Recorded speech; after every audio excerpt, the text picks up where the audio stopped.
पर उपस्थित स्थल पर पहुंचे, ऐसा मेरा आग्रह है। श्रीमान टी.आर. बालू साहब। Sir, from 1962 onwards, the DMK, now presided by the Honorable Chief Minister of Tamil Nadu, Dr. M.K. Stalin, has been part of all historical discussion in this House and also in the other House. Sir, though called this is the special session, there is nothing special about it. Just yet another session. The new Parliament building has been constructed at an enormous cost without a felt need. Money has been carved out by government when there is so much of financial crunch. Now Parliament House inaugurated with much fun and fair. But why the last session was not held? Was it due to any vastu consideration or any only today you could find the auspicious moment? More than auspicious time, what is needed is an auspicious agenda of business, which augurs well for the well-being of peace, progress and happiness of 143 crore people. This session in new premises seems not to be a social session but an emergency session, or to carry out certain urgent mission of the ruling party to fulfill certain ulterior objects only in violation of democratic norms. This sitting will take stock of India's journey as an independent nation. We got independence in 1947. The 75th year of celebration fell last year in 2022. We have already stepped into 76th year. If at all any special event has to take place of the long journey, it has been done, it should have been done last year itself. Okay, even accepting the while that we are commending our 75th year Parliament, such a special sitting should have been done in the historic Parliament, house where the country's destiny was decided further nurtured and renewed in 1947. India, our country, our dear nation, the largest and vibrant democracy in the world, is today because of the invaluable contributions of firstly of the people of the country. Then comes to the political parties and the leaders who steered government for the majority of the time. That is, for the past 6 years, government of India was run by parties other than the present party. The strong base of the modern India, the developed India, was laid by 6 decades of planned work done by sovereign leaders starting from Jawaharlal Nehruji, the light of Asia. Contributions of Prime Ministers Lal Bahadur Shastriji, Indira Gandhi, Morarji Desai, Chaudhary Charan Singh ji, young Prime Minister leader Rajiv Gandhi and Narasimha Rao are great indeed. Tower of strength of the backward class masses who constitute more than 60%. VP Singh ensured social justice to them, which was denied to those marginalized fourth-level people, so-called Sutras. His contribution is immense and invaluable. It will stand out and shine in our modern history of progress. His government was pulled down with vengeance by forces inimical to the empowerment of weaker section. Leaders and their parties who led the country with a lot of sagacity and foresightedness. Whenever there was political instability, when single-party majority evaded mainstream parties, it was like saving and protecting standard person. It happened in 1989, 96, 98, 99, 2004 and 2014.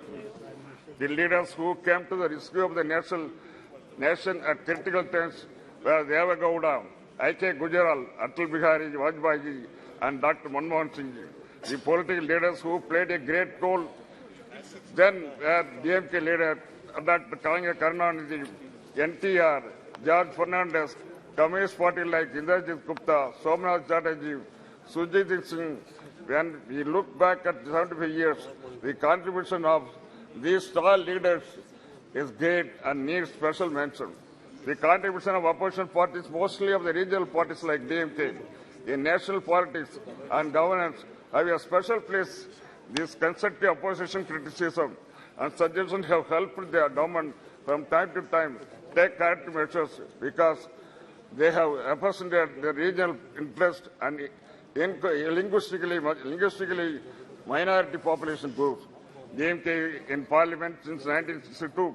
Our founder leader Anna, who was in high esteem by his contemporary leader Nehruji, Vajpayee and others, spoke for the political rights of states, protection, development of various classical languages like Tamil, though he advocated a separate Dravida Nadu in 1962. When the Chinese force was on us, he felt that territorial integrity of India was paramount importance. Though Anna gave up the Dravida Nadu, he claimed loud the reasons for a separate nation still existed. That way, it was sagacious advice of central government. After all, India is a union of states. That is the constitutional position. 560 princely states and kingdoms, including large countries like Kashmir, Hyderabad, small kingdom like Pudukottai and Tamil Nadu, joined later with the independent India. Sikkim was the last to join in Indian part. In the last 75 years, promises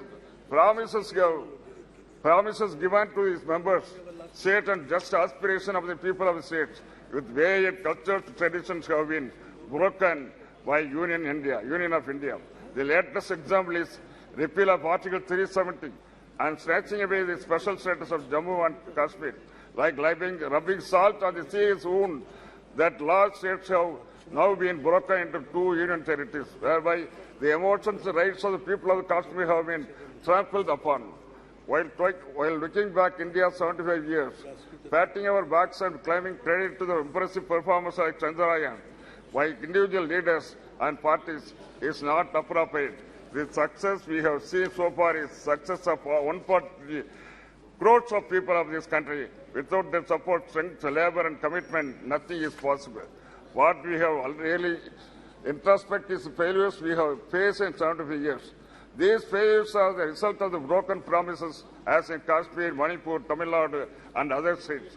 Union of India should go extra mile to get full confidence of the people of states and fulfill the regional aspirations in terms of secularism, equal rights for development, linguistic, political and democratic rights. While mentioning about the crucial role played by DMK party in ensuring stability and national government at the center, I have tell you about the support extended to Indiraji government in 1969 and Vajpayee government in 1999. After vertical split support by Congress in 1969, the Indiraji government lost majority. It becomes a minority government. This happened after leader Anna has passed away in 1969.